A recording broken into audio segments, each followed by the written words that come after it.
Assalamualaikum warahmatullahi wabarakatuh. Saya Ahmad Ridwan. Saya akan menjelaskan tentang sistem dan struktur politik ekonomi Indonesia masa Orde Baru 1966 sampai 1998. Yang pertama adalah aksi-aksi Tritura. Naiknya Jenderal Soeharto ke kursi kepresidenan tidak dapat dilepaskan dari gerakan G30 SPKI 1965. Ini merupakan peristiwa yang menjadi titik awal berakhirnya kekuasaan Presiden Soekarno, hilangnya kekuatan politik PKI dan peraturan politik Indonesia. Peristiwa tersebut telah menimbulkan kemarahan rakyat. Keadaan politik dan keamanan negara menjadi kacau. Keadaan perekonomian makin memburuk, di mana inflasi mencapai 600%, sedangkan upaya pemerintah melakukan devaluasi rupiah dan kenaikan menyebabkan timbulnya keresahan masyarakat. Aksi-aksi tuntutan penyelesaian yang seadil-adilnya tersebut terhadap pelaku G30 SPKI semakin meningkat. Aksi tersebut dipelopori oleh Kesatuan Aksi Pemuda-Pemuda, Mahasiswa dan Pelajar barisan mereka dan dalam satu front, yaitu Front Pancasila pada 12 Januari 1966 dipelopori oleh kami dan KAPI. Ketentuan-ketentuan aksi yang tergabung dalam Front Pancasila mendatang ini DPR GR mengajukan 3 buah tuntutan, yaitu 1. Pembubaran PKI, 2. Pembersihan kabinet dan unsur-unsur G30 SPKI. Yang kedua adalah surat pemerintahan 11 Maret. Untuk mengatasi krisis politik yang memuncak pada tanggal 11 Maret 1966, Soekarno mengadakan sidang kabinet. Sidang ini ternyata diboikot oleh para demonstran yang tetap menuntut Presiden Soekarno akan membubarkan PKI. Dengan melakukan pengempesan ban-ban mobil pada jalan-jalan yang menuju ke arah istana. 3 orang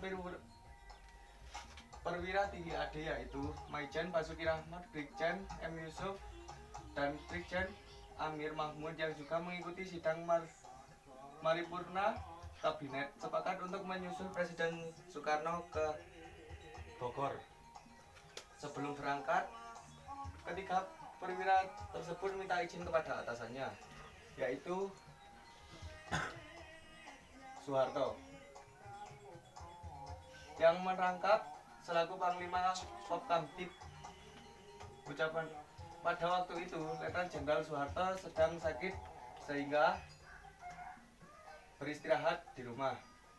Niat ketiga perwira tersebut disetujui dan pesan dari Soeharto adalah, sampaikan saja bahwa saya tetap ada kesanggupan saya.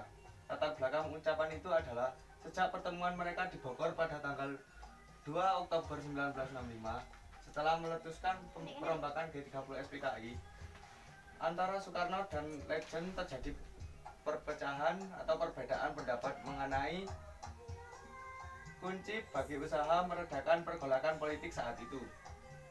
Menurut Legend Soeharto, pergolakan rakyat tidak akan reda sebelum rasa keadilan rakyat terpenuhi dan rasa kelakuan rakyat dihilangkan dan jalan membubarkan PKI yang telah melakukan pemberontakan. Sebaliknya, Presiden Soekarno menyatakan bahwa ia tidak mungkin membubarkan PKI karena itu bertentangan dengan doktrin Nasakom yang telah dicanangkan ke seluruh dunia. Soekarno untuk memulihkan keadaan dan kewibawaan pemerintah, setelah dibahas bersama, akhirnya Presiden Soekarno menandatangani surat pemerintah yang kemudian terjadi dengan nama Surat Pemerintah 11 atau SP 11 Maret atau Super Semar. Yang ketiga adalah dualisme kemampuan nasional. Memasuki tahun 1966, terlihat jelas krisis kemampuan nasional yang mengarah pada dualisme kepemimpinan. Di satu pihak, Presiden Soekarno masih menjabat sebagai presiden, namun pamornya yang telah kian merosot. Soekarno dianggap tidak separatif terhadap tuntutan masyarakat yang mendasar agar PKI dibubarkan. Dalam pemerintah yang masih dipimpin oleh Soekarno, Soeharto sebagai pengemban Super Semar, meskipun Soekarno masih memimpin sebagai pemimpin kabinet, tetapi pelaksanaan pimpinan dan tugas dipegang oleh Soeharto. Kondisi ini berakibat pada munculnya dualisme kepemimpinan nasional, yaitu Soekarno sebagai pemimpin dan tugas harian dipimpin oleh Soeharto. Sekian, terima kasih dari saya. Kalau ada kurang lebihnya, saya mohon maaf. Saya akhiri. Wassalamualaikum warahmatullahi wabarakatuh.